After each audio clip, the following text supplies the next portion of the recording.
अलीयुम माल कुरान बल कुरान जुदा नहीं होंगे जब तक कि हौज़े कौसर पर ना पहुँच जाए। हाजा हदीस सहीह असनाद, ये हदीस असनाद के एतबार से सही है। अगर पढ़ सकते हैं तो इबारत यह है, आप इसको पढ़ करके इसका तर्जमा बताइए, और नहीं तो फिर मैं अभी उसका मतलब बताता हूँ। आपने जो सनद पेश की है, ये उर्दू पढ़ने वालों की जो डिप्लोमा करते लोग घर पे बैठ करके, ये आलिम की सनद नहीं है। आप लोग नहीं बोले तो बैठ रहेंगे। ये किताब उनको दे दीजिए, अगर वो पढ़ कर तो फिर मैं ये तीसरी बार उनके सामने पढ़ रहा हूँ। बैठो, आप लोग देखिए हालात और समझिए।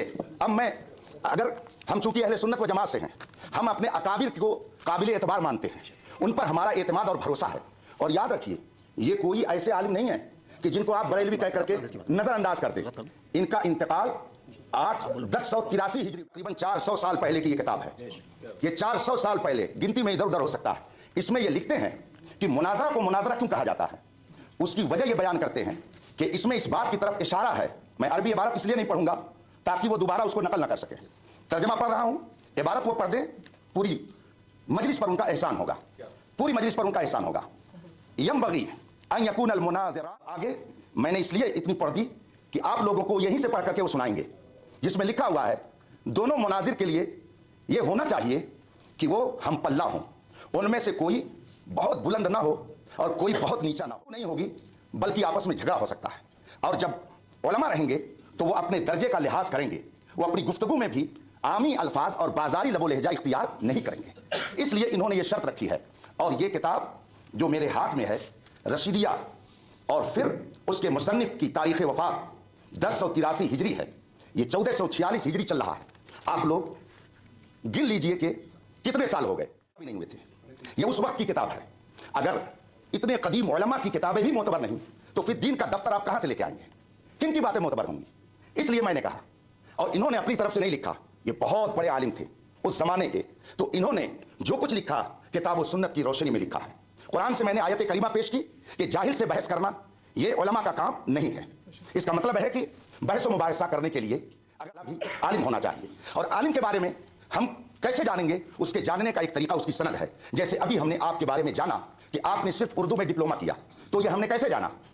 कैसे इसको जाना? आपने अगर ये न दिखाया होता तो हम नहीं जानते। इसका मतलब यह है कि जो दूसरी जमात के अरबी मदारिस में पढ़ने वाले तलबा सनद हासिल करते हैं, आपने वो सनद हासिल करूँ। हजारों शागिर्द मेरे पढ़ाए हुए शेखुल हदीस और मुबल्लिग और दुनिया भर में वो दीन की तबलीग में लगे हुए हैं। मैं अपना वक्त दूंगा। मैं अभी इन हजरात की दावत पर इसलिए आया कि कुछ हजरात ये कहते हैं कि सुन्नी उलमा का नहीं है, वरना मैं परसों से बेदार हूँ। और अभी सफर करके मुझे एक बड़े दारुल उलूम में जाना है, अल जामिअतुल इस्लामिया रौनाही में रात में खिताब करना है यूपी के अंदर। तो मैं आपका भी वक्त कीमती समझता हूँ, अपना भी।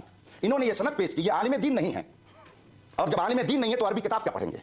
मुनाजरा का होना जरूरी है, ये हमने नहीं तय किया है, ये खुद आपने हमको लिख करके दिया है। तो जो 8 शर्तें आपकी हैं, आप इन शर्तों के बारे में बताइए। इनमें से किसी एक शर्त के बारे में बताइए कि ये कुरान में है या हदीस में है। अगर नहीं है तो आपने ये 8 शर्तें लिख करके हमारे पास भेज करके वो या कुरान की भी मुखालफत की और हदीस की भी मुखालफत की, और फिर आपने ये सनद पेश की। तो आपने मुझसे कहा जब तो मांगते क्यों हैं? तो आपने एक यूनिवर्सिटी से जाके क्यों मांगा? आपने भी तो रसूल पाक के अक़वाल की मुखालफत की। हम दारुल उलूमों में जाकर के रसूल पाक का इल्म जहां पढ़ाया जाता है वहां भीख मांगते हैं, और आप कहीं और जाकर के भीख मांगते हैं। फर्क यह है इल्म में, हम इल्म मुस्तफ़ा हासिल करते हैं दारुल उलूमों में। कि आप अभी फन मुनाजरा के उसूल से आगाह नहीं हैं। अगर हैं तो इन 8 शर्तों के बारे में बताइए। ये कुरान और हदीस में शर्तें कहाँ मज़कूर हैं जिसको आपने हमारे पास इरसाल फरमाया है? मैं अपनी गुफ्तगू पर है या नहीं, और इस किताब के मुसन्निफ को ये मोतबर मानते जाइए आप। मुझे सनद लाइए, किताब नहीं। आप किताब क्यों बार बार हमारी मर्जी के बगैर नहीं ला सकते? सनद भी ले जाइए।